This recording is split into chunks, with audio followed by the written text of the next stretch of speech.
Преди хиляди милиони години малкият папас решил да се изшъни с една ваканция за рождения си ден. По време на почивката му той решил да разгледа малко БГ Юги групите и видял някакъв рандъм от Сливен да продава гладния бургер на колектор. Затова той започна да го шани, но това беше началото на най-великата бургосливенска война. Папаза продължи да се шани на почивката, докато по време на рождения си ден той получил известие от групата и двама сливнинчанина го шанеха в коментарите за това. Пиян до припадак, той им обяви война поради изненадата му, че сливенското население е по-богато от един човек.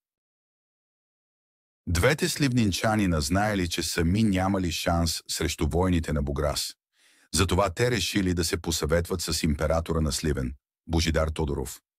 Божидар им казал, че той сам ще се оправи с бургазлиите, но ако стане напечено, ще трябва да му лапат пишката в бургаската месенджер група. Та Божидар започна да разпитва папаза за действията му, ама е пълен картоф и малко си признава, че е гей, и всички бургазлии го ебават и папаза става някакъв готин.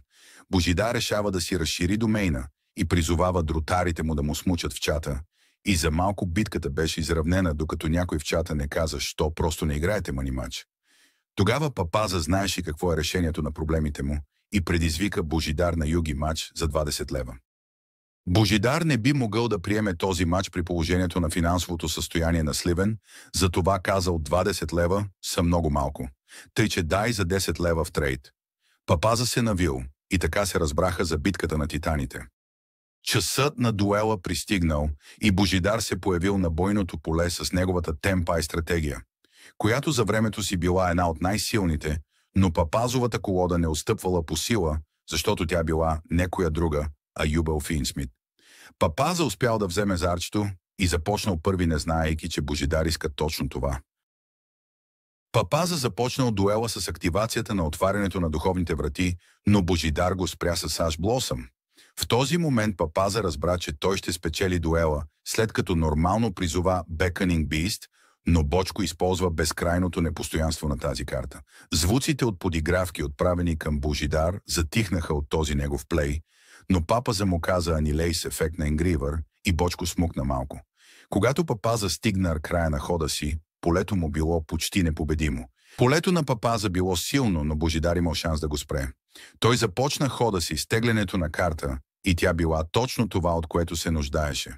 Той започна с активацията на перото на харпиите, но папаза спря тази карта с ефекта на Фиенсмит Дезаре. Това беше част от плана на Божидар, затова той активирал Сангам призоваване и използва ефекта, за да си добави темпа и пайдра. След това я нормално призова, но това беше спряно от ефекта на фантома на Юбел. Това не променяше плана на Божидар и той призова темпа и дракон Чундра. Или поне това си мислеше да направи, докато папаза не свали 800 точки от атаката на Аполоза, за да спре този ефект. Това не остави избор на Бочко, освен да каже, че това не може да се случи заради ефекта на полето му. И въпреки, че не работи така, папаза пеши да играе неговата игра и да му каже, че е душата на яростта.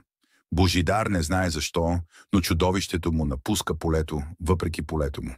Тогава Божидар почва да крещи, но папаза му казна, че полето е веднъж на верига и даже децата в стаичката на Драго млъкнаха. Папаза призова малкия рицар и избра да ползва ефекта, за да банишне Чундра, въпреки полето на Божидар, и остави всички очудени, докато не каза Вержга два малкия рицар да се банишне заедно с полето. Това не остави друг избор на Божидар, освен да се предаде. Божидар беше на път да загуби, не той не загуби надежда. Папаза и Божидар започнаха да сайдват и след минута двамата били готови. Божидар пусна папаза първи, но това се оказа най-голямата му грешка.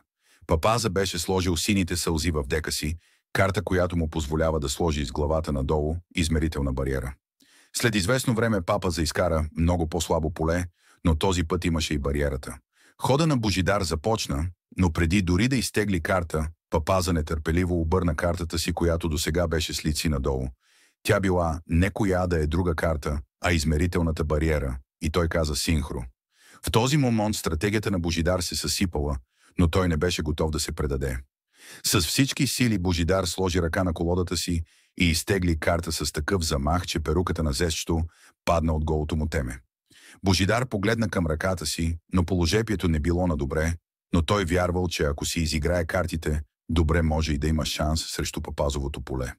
Той смело навлезе в главната си фаза и игра картата Перото на Харпията, която ако внимавахте бихте се досетили, че точно тази карта беше изиграна в началото на хода си.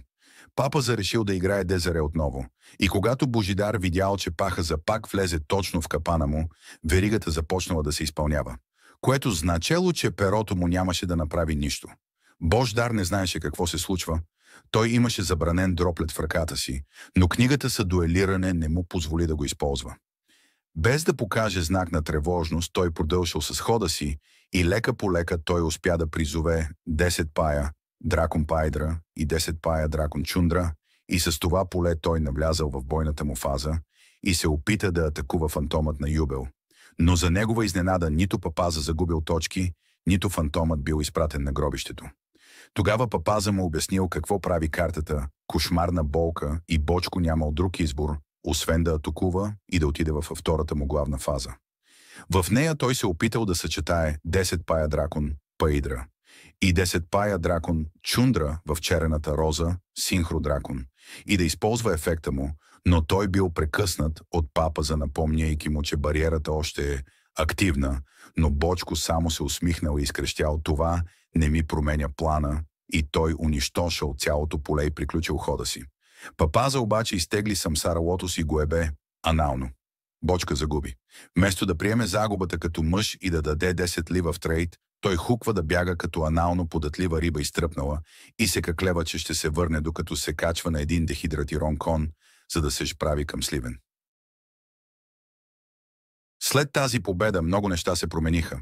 Дамян Красимир, Максимилиан, Марио Стефан и Добри се присъединиха в бургаската Юги група, в която най-накрая целеше мир и спокойствие за играчите на Бургас. Истинското име на Божидар се оказа Бочко или Саторо Бочко. Някои споменават, че името му може да бъде и Таню Испирохов, но това е просто мистер Дрил Бим, който ще видите в някой друг епизод. Папаза се чувстваше малко по-спокоен, но все още се притесняваше, че Божидар ще се върне. Нищо не беше свършило, това беше само началото, но края на част една от историята на Бургас след Папаза.